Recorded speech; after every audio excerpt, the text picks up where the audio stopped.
नमस्कार, स्वागत है आपका एक्सप्लोर द न्यूज में। मैं हूं आपके साथ शालिनी। आइए बढ़ते हैं आज की बड़ी खबर की ओर। अमेरिकी राष्ट्रपति डोनाल्ड ट्रंप ने गाजा में युद्ध खत्म होने का ऐलान कर दिया है।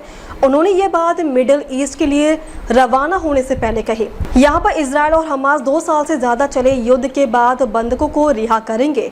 ट्रंप सबसे पहले इजरायल में रुकेंगे, वहां पर वह इजरायल की संसद को संबोधित कर सकते हैं। इसके बाद अमेरिकी राष्ट्रपति इजिप्ट के लिए रवाना होंगे।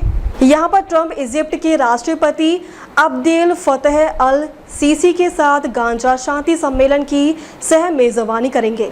इस दौरान दुनिया भर के कई अन्य नेता भी वहां मौजूद रहेंगे। ये लोग गाजा में युद्ध खत्म करने के ट्रंप के प्रयासों का समर्थन करेंगे। गाजा शांति समझौते के पहले चरण में हमास 7 अक्टूबर के हमले के दौरान अपहरण किए गए सभी इजरायली बंधकों को रिहा करेगा। इसके बाद इजरायल अपनी जेलों से लगभग 2000 फिलिस्तीनी कैदियों को रिहा करेगा और गाजा पट्टी में सहायता सामग्री की अनुमति दी जाएगी। हालांकि समझौते के बाद के चरणों के बाद में वितरण अभी भी पूरी तरह से स्पष्ट नहीं है। इसी बीच इजरायली प्रधानमंत्री बेंजामिन नेतन्याहू ने इसे अपनी जीत बताया है। उन्होंने कहा कि पूरे देश बंधकों का इंतजार कर रहा है। उन्होंने कहा कि हमने एक साथ रहते हुए शानदार जीत हासिल की है। इस जीत ने पूरी दुनिया को आश्चर्यचकित किया है, लेकिन मैं आपको बता दूं कि लड़ाई अभी खत्म नहीं हुई है। नेतन्याहू ने बाइबल का हवाला देते हुए कहा कि यह एक भावुक, आंसू से भरी और साथ ही खुशियां देने वाली शाम है। हमारे बच्चे अपने देश लौट रहे हैं। अमेरिकी राष्ट्रपति डोनाल्ड ट्रंप ने दुनिया के अलग अलग देशों में युद्ध रोकवाने के लिए फिर से बड़ा दावा किया है। उन्होंने कहा कि लंबे समय से चले आ रहे वैश्विक संघर्षों को हल करने में अहम भूमिका निभाई है। मध्य पूर्व की यात्रा के दौरान एयरफोर्स 1 ट्रंप ने पाकिस्तान और अफगानिस्तान के बीच तनाव का भी जिक्र किया। उन्होंने कहा कि वह वापस लौटने पर इस मामले को उठा सकते हैं। गाजा युद्ध विराम को लेकर ट्रंप ने दावा किया है कि यह 8वां युद्ध होगा जिसे मैंने सुलझाया है। मैं सुन रहा हूं कि अब पाकिस्तान और अफगानिस्तान के बीच युद्ध चल रहा है।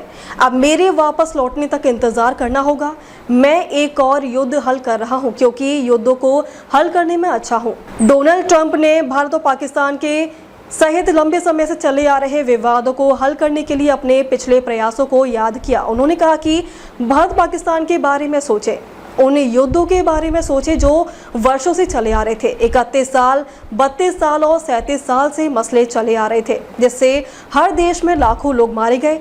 मैंने उनमें से ज्यादातर को एक दिन के भीतर समाप्त कर दिया।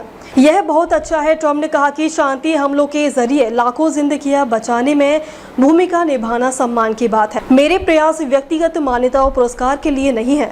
राष्ट्रपति ट्रंप ने कहा कि यह करना सम्मान की बात है। मैंने लाखों जिंदगियां बचाई हैं, लेकिन मैंने ये नोबेल प्राइज के लिए नहीं किया। मैंने ये जिंदगियां बचाने के लिए किया है। उनकी टिप्पणियों नोबेल शांति पुरस्कार को लेकर नए सिरे से ध्यान आकर्षित होने के लिए आई है।